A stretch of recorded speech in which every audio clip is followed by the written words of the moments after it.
సంధ్య, అక్కడేదో జరుగుతున్నట్టుంది. ప్లీజ్ అమ్మా, నా మాట విను. ఇక్కడ దాకా వచ్చాక ఇష్యూ చేయకమ్మా, నీకు దండం పెడతాను తల్లి. నేను వెళ్ళి చూసొస్తానండి.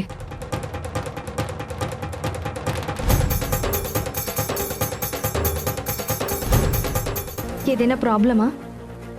సారీ సంధ్య, పాప మా ఫ్యామిలీ వరకే వ్రతంలో కూర్చుందాం అంటుంది. అత్తయ్య, అదేదేదో మాట్లాడుతుంది. అంత మాత్రాన అది చెప్పిన వాటన్నిటికీ మనం తల ఊపుతామా? అను, నా మాట విని నువ్వు ఇష్యూ చేయకు. వచ్చి వ్రతంలో కూర్చుంటావా లేదా? వింధ్య, ఏంటి చిన్నపిల్ల మీద అలా అరుస్తావు? దానికేం తెలుసు? అమ్మాను, నీకేం కావాలి? మా ఫ్యామిలీ మాత్రమే వ్రతంలో కూర్చోవాలి.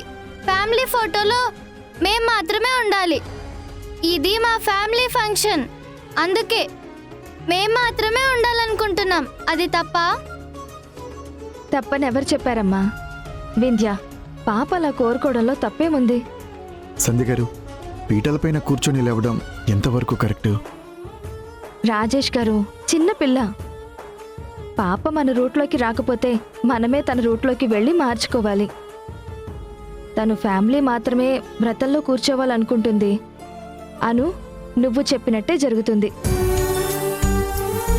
ఇప్పుడు పీటలపైన నువ్వు, మీ అమ్మ, మీ నాన్న, మీ వాణి, మీ తాతయ్య అందరూ కూర్చోవాలి.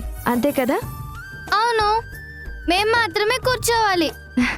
ఇంత చిన్నదానికి ఇష్యూ ఎందుకు? రండి, పద. సంధ్య, రమ్మంటున్నాను కదా, రా రా, రండి.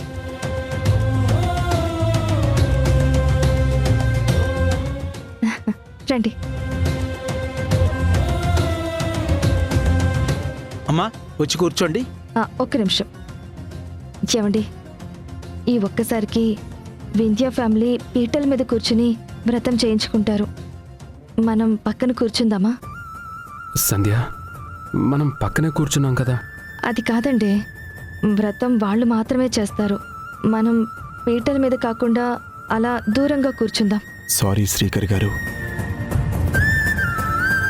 మా అను తెలిసి తెలియక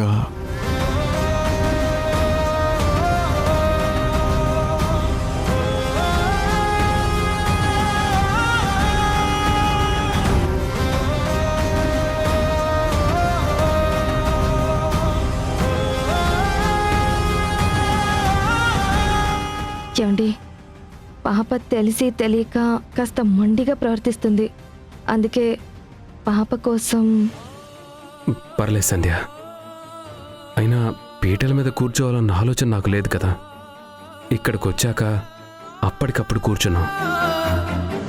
ఇప్పుడు మనకు కావాల్సింది వ్రతం జరగడమే కదా. మీరు కూర్చోండి.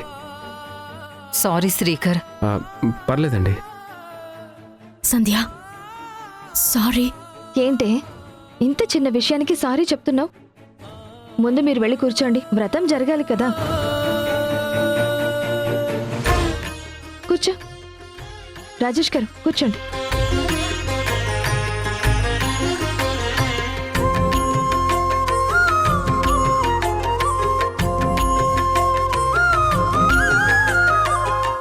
ఓం శ్రీమన్మహాగణాధిపతే నమః, లక్ష్మీనారాయణాయ నమో నమః.